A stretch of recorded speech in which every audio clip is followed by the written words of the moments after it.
Why Black People Love Washcloths, Part 2. Picture this. A black mother stands in a dim kitchen in the 1940s, wringing out a scalding rag over a tin basin. No running water, no store-bought body wash, just a handmade bar of lye soap and a stack of washcloths, some made from old flour sacks, others from ripped shirts. She washes her babies from top to bottom, cloth first, hands never touching skin until the job is done. Not because she doesn't trust her hands, because the cloth is the rule. It's sacred. It's standard. It's non-negotiable. Scope News presents a deep dive. Let's take it back to the year of 1881 in Atlanta, where a black woman works in the sweltering heat of a washroom where steam curls like prayer. She works vigorously while wringing out a blouse until her knuckles whiten and the city trembles. She and hundreds of washerwomen have formed the Washing Society, set a uniform rate, and gone on strike. Police arrests don't break them. City council blinks first. Wages go up. Respect is demanded, not requested. The laundry room, seen by elites as women's work, suddenly looks like a union hall, a public health lab, and a freedom school rolled into one. Cleanliness becomes a wage, a weapon, and a warning. We decide how our bodies are tended. That summer rewrites the American conversation about hygiene, dignity, and black women's power. Follow the story, and the story widens. Jim Crow doesn't just segregate schools, it fences off water, tubs, and steam. In Hot Springs, Arkansas, black people can work in the bathhouses but can't soak alongside white patrons. So they build their own bathhouses and keep bathing culture alive anyway. Community care, not charity. The federal government controls the hot water. Local custom polices the bodies allowed to enter. That's hygiene as a color line. And if you want to see how cleanliness got racialized, look at the pools. Early public pools in the North were about sanitation and class control. Then the day men and women began swimming together. White officials and mobs redrew the rules and shoved black swimmers out, claiming health and decency. Cities closed pools rather than integrate them. The message was blunt. Your very skin is the contaminant.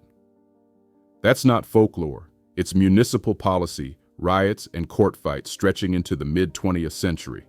Zoom out farther, and the propaganda machine hums. 19th century soap ads sell whiteness itself, literally, peddling the lie that blackness equals dirt, and that moral purity can be bought by the bar. Pier's soap prints images where civilization means turning dark skin pale. The product is soap, the subtext is supremacy. But black communities never waited for permission to be clean. Barber chairs and kitchen wash tubs became laboratories of expertise. A black barber in 1915 didn't just cut hair. He leaned over his customer with a blade in one hand, a cloth in the other, and a towel freshly wrung from a tin kettle. Folded with care, pressed gently against the skin, it wasn't just a step in the shave, it was a statement. A ritual of restoration in a world that denied black men dignity. Black barbershops, long before they were cultural salons, were hygiene institutions. Places where technique, tools, and standards passed hand to hand. Places where the hot towel meant you were worthy of being cared for. Black women's clubs taught home sanitation and infant care while fighting for the vote and civil rights.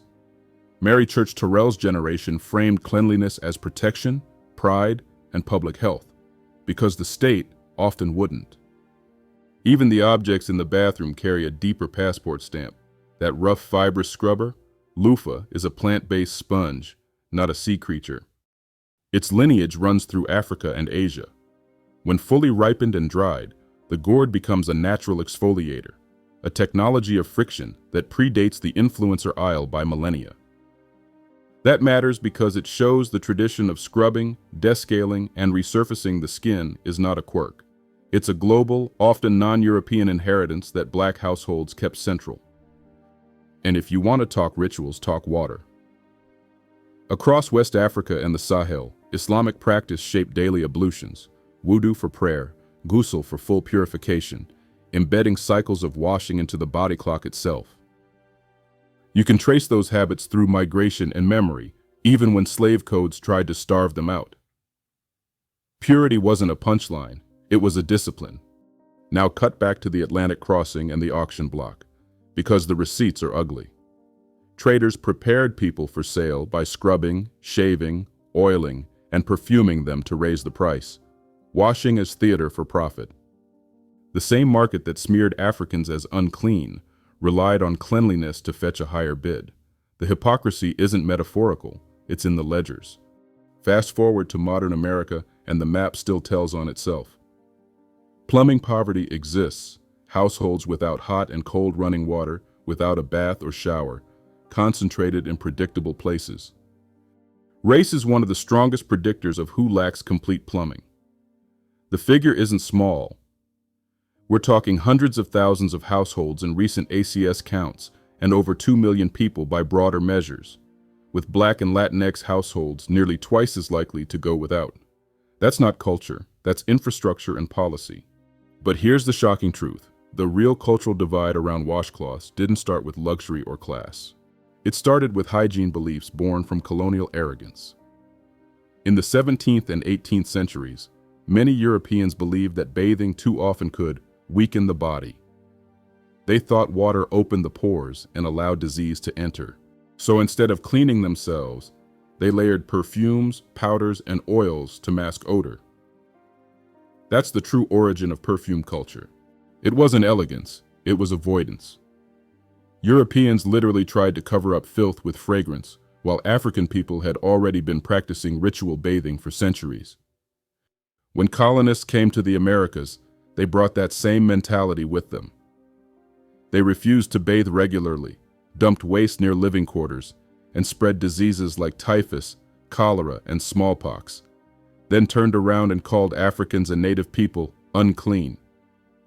During slavery and Jim Crow, white physicians even created something called the Negro Diseases ideology, claiming Black bodies were naturally prone to illness and contamination. But history shows the opposite. Outbreaks in early America spread fastest through white communities that avoided water, soap, and sanitation.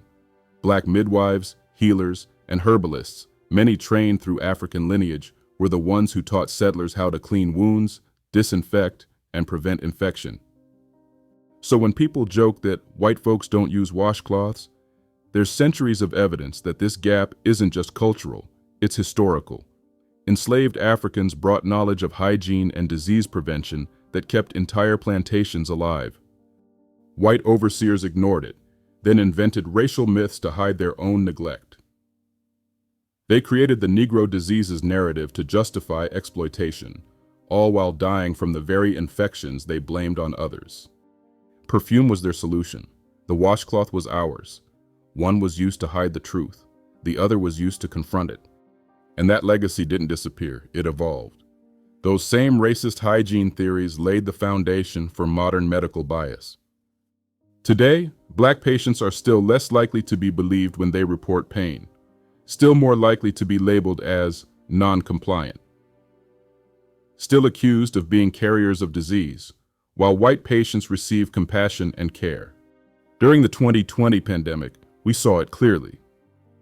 Black communities blamed for infection spikes, while being denied adequate health care, resources, or even access to clean water. Hospitals still disproportionately test Black women for drug use during pregnancy. Doctors still assume Black skin doesn't need as much attention, as if cleanliness and healing are not a right, but a reward. It all traces back to the same lie, that Black bodies are somehow different, dirtier, tougher, or less deserving. And yet, it was Black families who built traditions of cleanliness from nothing, who turned wash tubs into sanctuaries, who passed down rituals rooted in care, intention, and pride. From barbershops to body hygiene, having the utmost respect for overall cleanliness reigned supreme. Black folks don't do funk. So yes, Black people use washcloths, and now you know why. Because while one group invented perfume to hide their own filth, the other scrubbed away centuries of stigma, one cloth, one bath, one ritual at a time. Scope News tells the truth. Here are the facts. Special thanks to the AFL-CIO archives on the 1881 Atlanta washerwomen's strike, the National Park Service documentation on segregated bathhouses in hot springs, the Liverpool Slavery and Remembrance Project for auction block grooming records, the Smithsonian for its Pears soap advertising collection, the Journal of African Cultural History, and the U.S. Water Alliance for data on modern plumbing poverty. Legal disclaimer. This Scope News report is intended for educational, informational, and cultural commentary purposes. It draws on oral history, archival research, journalism, and ancestral memory. Viewer discretion is advised. This report discusses racism, slavery, segregation, and systemic inequities, including modern water access. While every effort has been made to ensure accuracy and respectful representation, this report is not a substitute for academic, legal, or medical consultation. Visuals used in this segment are representative, and not all images reflect actual events or individuals. Scope News is committed to telling the truth, because silence was never an option.